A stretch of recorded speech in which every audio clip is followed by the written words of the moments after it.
Yeah, No, there's something down very nice of him. That was all your reserve people. there.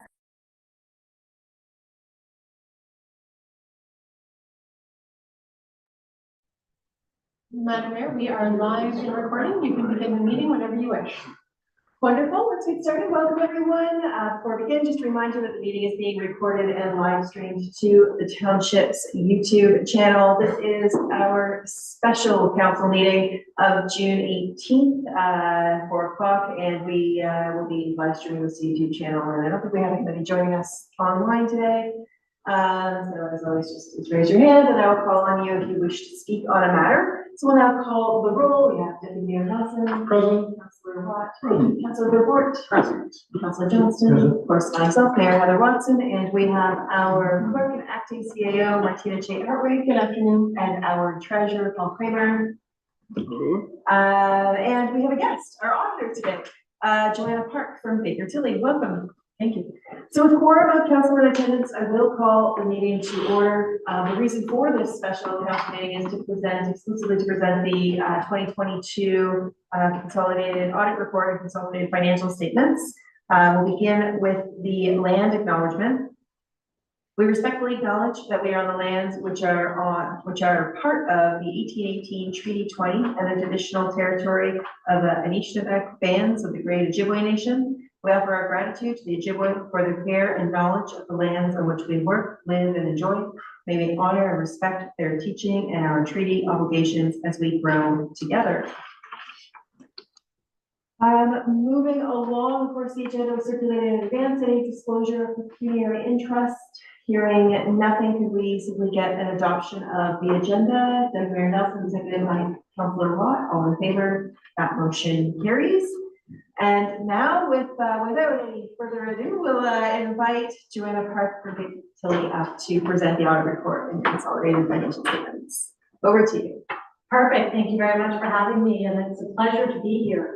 It really does just feel like the other day I was here presenting 2021, so as promised, and I'm just happy how it all worked out. We started the audit, I think it was April 22nd, and here we are less than 2 months later presenting the results, so that's great. So in your packages, you have the financial statements and you have the letter from us and then the presentation. I'm going to go over the presentation, which summarizes the other two documents. But of course, if you have any questions on the other two documents, I'll be happy to address them.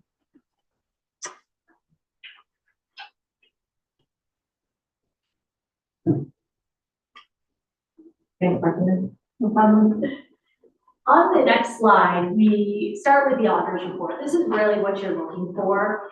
It's our opinion of the financial statements, and we replicated in the presentation the second paragraph of the auditor's report, which is our opinion. It says, in our opinion, the consolidated financial statements present fairly in all material respects the financial position of the township at December 31st, 2022. So two things to note there is the top of consolidated, and they are consolidated with the results of the library as well. And then in accordance with the public sector accounting board standard, which you as a municipality have to follow. We're required on the next slide to let council know what we do as part of our audit. So we review council minutes, open and closed sessions to ensure that anything that's financial or that could be a contingent liability or commitment, anything like that is represented in your financial statements. We do lots of testing. We do analytical review. We do random sampling. We look at management estimates to make sure they're reasonable. And then we look at your main systems, the money coming in, the money coming out, and then the journal entries adjusting that just to make sure any controls that are in place are being followed. And if we have any recommendations on that, then we would bring them forward.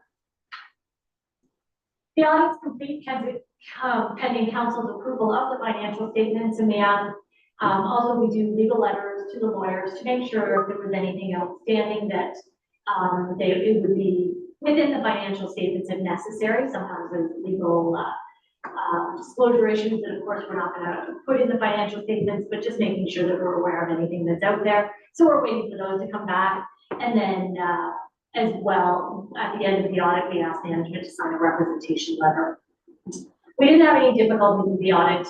Definitely appreciate Paul and his team for their efforts in trying to get everyone caught up. So now we're on to 2023. I hope I don't actually know if we have that booked. We do, okay. I asked Veronica just as I was sitting there, I forgot to check. The one thing in 2023 that you should be aware of though is there is new accounting policy. There's a new section for asset retirement obligations, so setting up a liability for anything that may have an obligation when you retire the asset. So the biggest thing, two biggest things in that section are your landfill liabilities, which won't be a big impact on yours because you have 3 closed sites already, so it shouldn't change much there. The big thing is looking at asbestos within buildings. So looking to see which buildings you have that has asbestos in it, and then asking consultants to estimate how much that is gonna cost to get rid of that asbestos. There's no requirement to get rid of the asbestos, it's just a accounting policy to set up that liability. So that's the biggest thing that will probably kind of, take a little longer for preparing for the 2023 audit. We did have a couple of uncorrected misstatements, and these are items that have been there just as everyone's trying to catch up in the audits and in the accounting. One is an overstatement of HST. It's $23,000, and then an understated salary approval. And again, those items have been there in the past, so there's kind of a reconciliation. And at the end of the day, it's a difference of $13,000 on your financial statement. So it doesn't impact our opinion on the financial statements. It's way less than our materiality, but we are required to let council know that those items are out there. And as we get to 2023, we'll be kind of at that point where we can kind of start getting rid of those items and reconciling them and making the necessary adjustments. Then we get into the numbers of the financial statements. Looking at the financial assets, we've broken down the statements into kind of more digestible sections, if you will. The first one being financial assets. So your cash, you will notice, has decreased from 2021 to 2022, and you had a lot of capital purchases in 2022, if you recall, and we'll see that as we go through the financial statements, but that's the biggest impact to your cash balance. Your investments, $4 million. $3.3 million of that is in GIC, $550,000 are in bond funds in the one fund, and then the rest is just cash within those investment balances. And a little bit of increase there with interest over from year to year. Your accounts receivable increased from 2021 to 2022, and that was a lot of funding that was outstanding at the end of December 31st, 2022. So you had some storm funding, of course, that was the year 2022 was the year of the derecho. So you had some storm funding that was receivable at the end of the year. You had some insurance proceeds for the chiller at the arena, the OCIF funding, ISIP funding, revitalization funds, all of that was sitting, just waiting to collect at the end of 2022. Your taxes receivable, $806,000, up a little bit. You'll notice though last year was a lot less than it had been in the past. Still, when we look at that as the total of the total assessment, in 2021 you were at about 5.2%. 2022 you were at 5.7%. So still significantly lower than the provincial guideline of 10%. Just a little more than half of that guideline. So that's still great. And then your land held for resale, there was no change this year, so it stays the same balance. Giving you your financial assets of almost $9 million. The next slide just shows the kind of the graphical representation of the balances, and you can see the decrease in the green bar there being the cash balance with the capital purchases. Your financial liabilities are on the next slide. Your accounts payable, that would just fluctuate due to timing of payments. For example, in 2021, it was higher, you owed more policing invoice, for example. We had 2 payments in November and December outstanding in 2021. 2022, you only had 1 outstanding. So usually it's just a timing, really. It will fluctuate based on that. There's nothing significant in that balance of $861,000. The deferred revenue obligatory reserve funds, that's the amount you have on hand at the end of 2022 to spend in 2023 or future years. $879,000 of that is the Canada Community Building Fund, or previously known as gas tax funding. So you have $879,000 to be able to use in the future periods, $169,000 in development charges, and about $20,000 in park fees. You have a little bit of other funding, $16,000 that's just sitting there that can be used in future periods. Things like the cannabis funding, things like that you have in your bank account. If you can find a purpose and be able to use it, then the funds are there for you to do so. And then your landfill closure and post-closure liability, this is an estimate of how much it's going to cost to monitor the 3 sites. Right now, it's estimated that the monitoring will be done on the last site in 2028.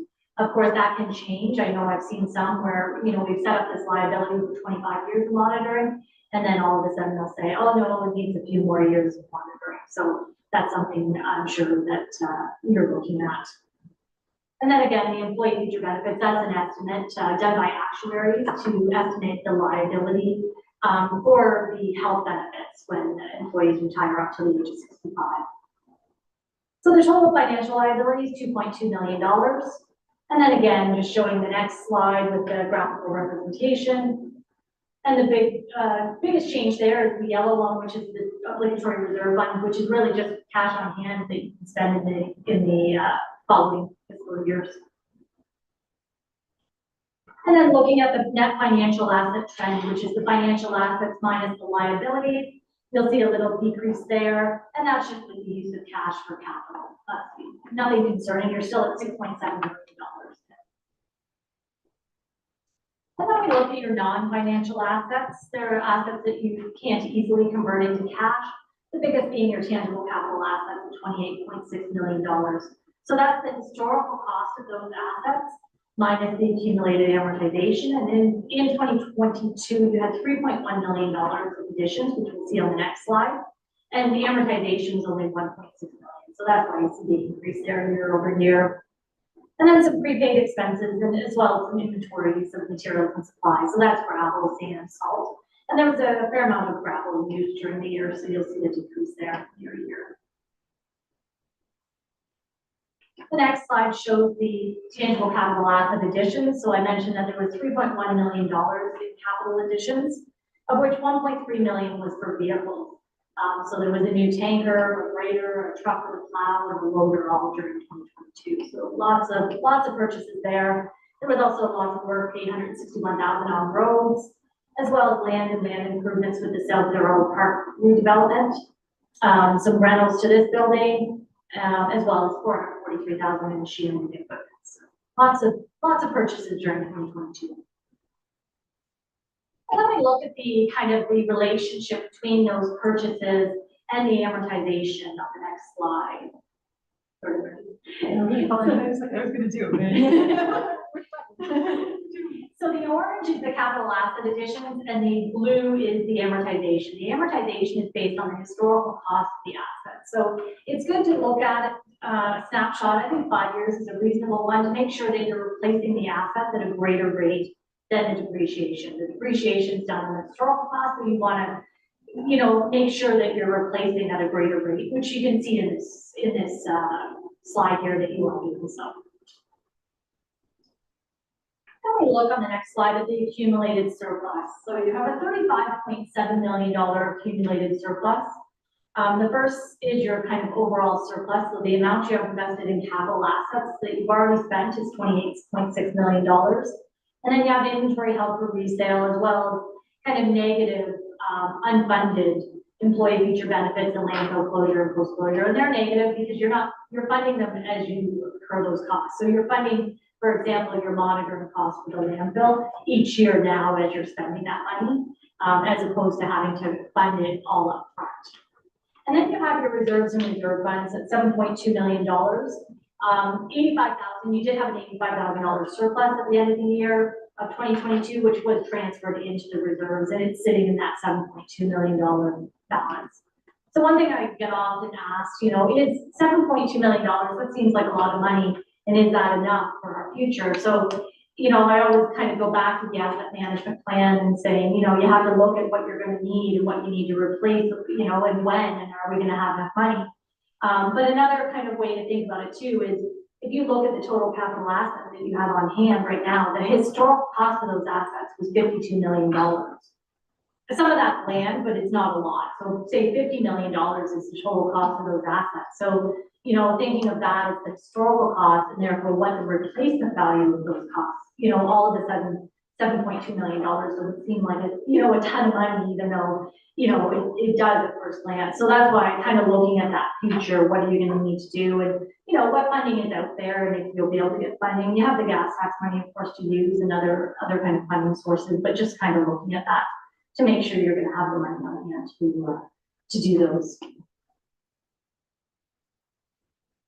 Sarah, do you want to take questions? Yeah. Oh, sorry. No, I want to have a question, Deputy Mayor. Sorry, through the mayor. Just a question, so the 85,000, Yes. that was the surplus, that was operating surplus? Correct. That was basically from all of the whole township, right? Not every department? No, that's every department. Yeah. Okay. Okay, thank you. No problem. The next slide, we just look at the change of the reserves and reserve funds over the years, and you can see up till 2019, you were using kind of future operations, and now you have the future capital projects. So just kind of a change in the use of the reserves there. The next slide shows kind of a snapshot of the consolidated statement of operations. So there's lots of numbers here. I don't mean to confuse anyone. The real purpose of this slide is to look at that far left column, and you'll see that it says under budget, P7 annual surplus of $709,000. And I know council did budget for a $709,000 surplus. What it shows underneath then is the items that are reflected in the financial statements that you would reflect, or you would reflect differently in your budget. So the first one being amortization of capital assets. You don't budget for that. So essentially we're adding that in or taking that out. But what you do budget for is the purchase of capital assets. So that's why you see that $2.8 million taken out there. You're budgeting for what you need to spend in the year appropriately. It's just the difference between how you show in the financial statements and how you budget. And then as well as the kind of plus and minus or transfers to and from reserves too.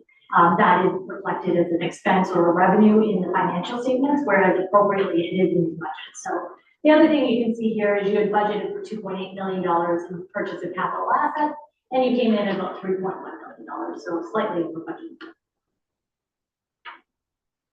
And then the next slide just shows the relationship between the total revenues and total expenses during the year, very consistent year over year. And that gap between the blue and the orange is either your operating surplus or any capital revenue that you have, because that gets recognized when you receive it, and then it's used over the life of the assets. Then we get into the total revenue. So in total, your budget was $8.7 million. Actual was just under $8.9 million, very close there.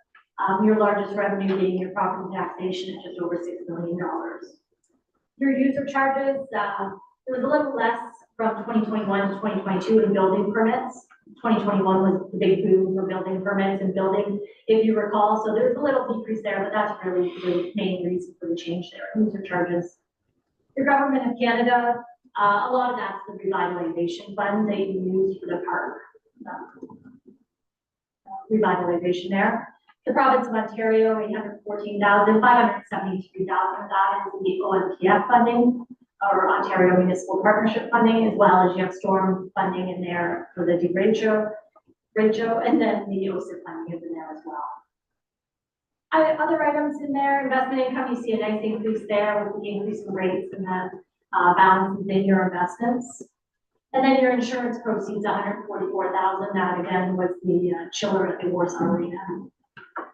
And then you'll notice in developer contributions there's nothing there. It's not that you didn't receive any, you did receive $88,000 during 2022. It's just you didn't spend any, and that's why it doesn't show up in revenue.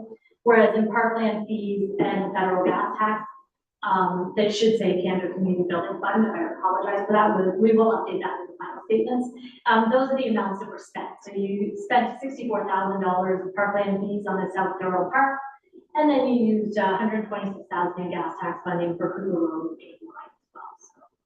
So that gives you your $8.9 million in revenue. And then we look at the next chart that shows the percentage of where you're getting the revenue. And you'll see a lot of it's coming from people within your municipality, 68% from property taxation and another 12% in user charges. So about 80% are coming from your ratepayers. Mr. Report. Through you, Mayor Olson. Thank you. Just a really quick question on revenues. comes from. How does that compare to other municipalities?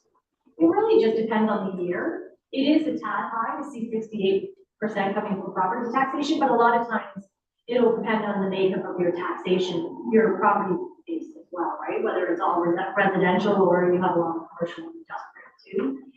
So it will really vary on that, and it will depend on whether, you know, if all of a sudden you had spent a lot of gas tax money or development charges or whatever, then that's going to skew it as well. But yeah, usually it's definitely the big chunk of the pie for sure. Yeah, I've had a few councils that are, you know, noting that down as I say it these years, because you know, I had one that she was like, I need to talk to the province about this. This isn't right, you know, which we can all agree on. You know, each year there's more and more downloaded or less funding coming for sure. The next slide is your expenses. We're required to show expenses two ways. The first is kind of by way of department. In total, you had budgeted just over 8 million and you came in at just under 8.1 million, very close to budget there. A few things I noted, in transportation, you just had more money spent on winter control and supplies such as calcium chloride and salt and sand and diesel as well. I got the price during 2022. The recreation and cultural services, as expected, it kind of varied, right? It's a lot higher than prior year because 2021 there wasn't as much going on in recreation, but a little less in budget, and there was extra expenses due to the children as well. And then planning and health. In planning, there had been budgeted for zoning bylaws and other contingencies there that you didn't need the money for, so that's why you see the change there in the budget to actual. And then looking at the pie chart for the expenses, as expected, 35% is transportation, and that would be expected in a municipality like yours, and then protection services and general government. And then the following slide is the expenses kind of a different way. So you can see by salary and benefits, which is a lot of areas just kind of slightly over budget or under budget.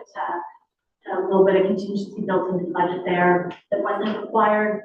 Materials, again, there was over budget with regards to transportation in a lot of areas, just with the extra supplies used. But contracted services, though, being under budget there. And then amortization over budget. We put amortization in, it's the prior year amortization. You'll see 2021 in the budget being the same numbers. If we didn't put a number in there, it would always show on the statement of financial or statement of operations that every item would be over budget, and that would be misleading. So that's why we always kind of put in an amount there so that it's a little easier to read. But it is higher this year, just the new capital additions during the year.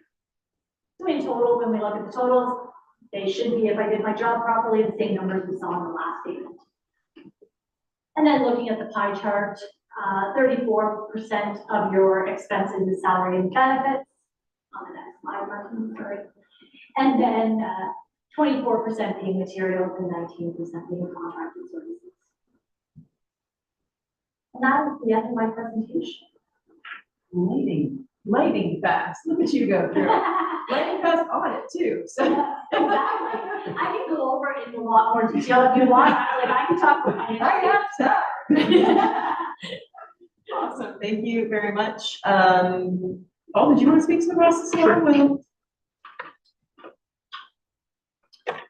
Through you, Madam Mayor, thank you to Joanna and her team from Baker Tilly. I think we've been working a lot together recently, and we're getting a pretty good working report together. So that's nice. I know the team will be a little bit different in September, but you know, I'm sure whoever you're going to send is going to be just as effective. So you know, I think we kind of look to what's next, and it was touched a little bit during the presentation. So for 2023, we do have dates booked. It is the week after Labor Day. And the asset management plan was referred to. We have everything to the consultants at this point.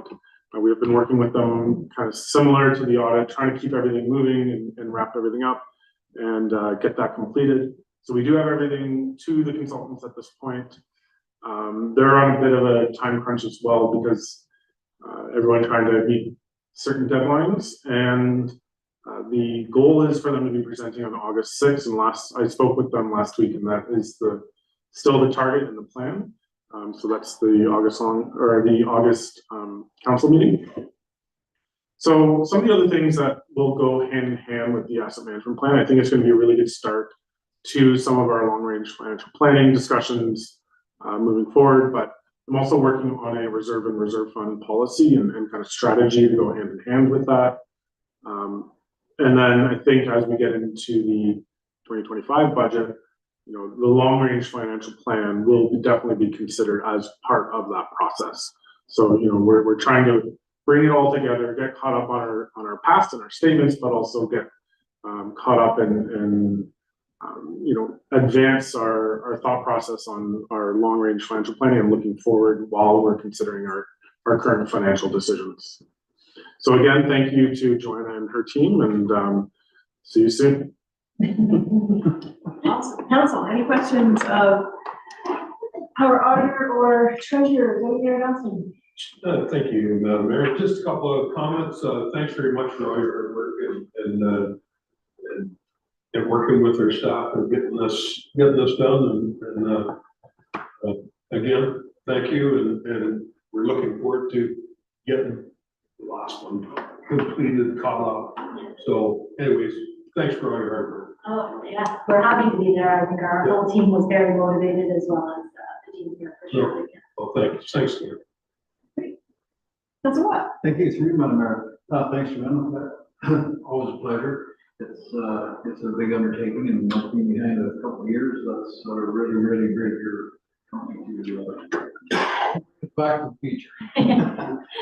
Just a curiosity question, and maybe it's already in the works, whether it's Martina or Paul or yourself, whatever. You mentioned for 2024 with the buildings and the asbestos. Is that something that we've already looked into to get those assessed, or is that something that you, as part of your thing where you get some company to do it in the week paper, or how does that work? Is it something we should be looking at right now? Yeah, it's something, I think your treasurer can respond to that. It's something on your end, and then we really just audit the information. Through you, Madam Mayor, to Councilor Watt. Exactly. So we are currently just working on exactly who's going to be doing it, what scope will be of that project, you know, potentially getting some costs. And so I expect to be bringing something to the August meeting just to get that confirmed for approval, depending on the ultimate cost of what we're looking at. So that's going to be the process, and you know, kind of flipping the page on 2022 here, and now it's immediately to 2023 to make sure that we can meet those requirements. Thank you. Any other questions or comments from council? Report.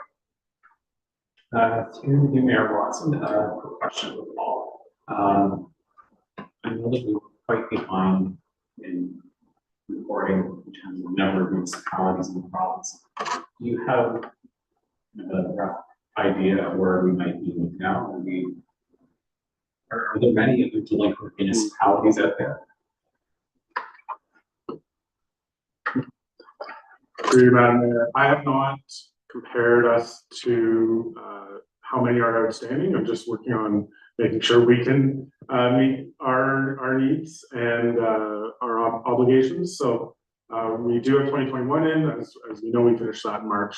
The FIR should be very soon. It was, you know, it's a little bit chicken or egg. If we submit prior to approval and completion, there could be changes. So I'm assuming just the final touches on 2021.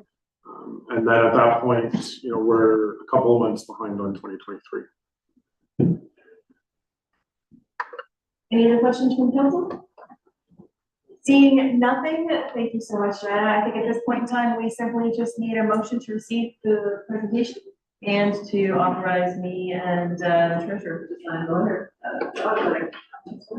I will make that motion. And is it just the treasurer signs, or is it the mayor? Myself, I said myself. Yeah. Oh, okay. Sorry, I didn't catch that. Sorry. And just with that, I think Joanna, you mentioned something with one thing you had to fix up there, one little. Yeah, there will be one tweak on the financial statements when you see the final. We have federal gas tax, and it will say. Right. So sign it with that. Caveat in there. All right, thank you. Councilor Johnson, will you second that? Any discussion on the motion? All in favor? And that motion carries. Thank you very much. So we simply need a motion to adjourn the special council meeting. Councilor Watt, second by Deputy Mayor Nelson, all in favor? That motion, yes, thank you. Thank you very much. Thank you. All right, we're back in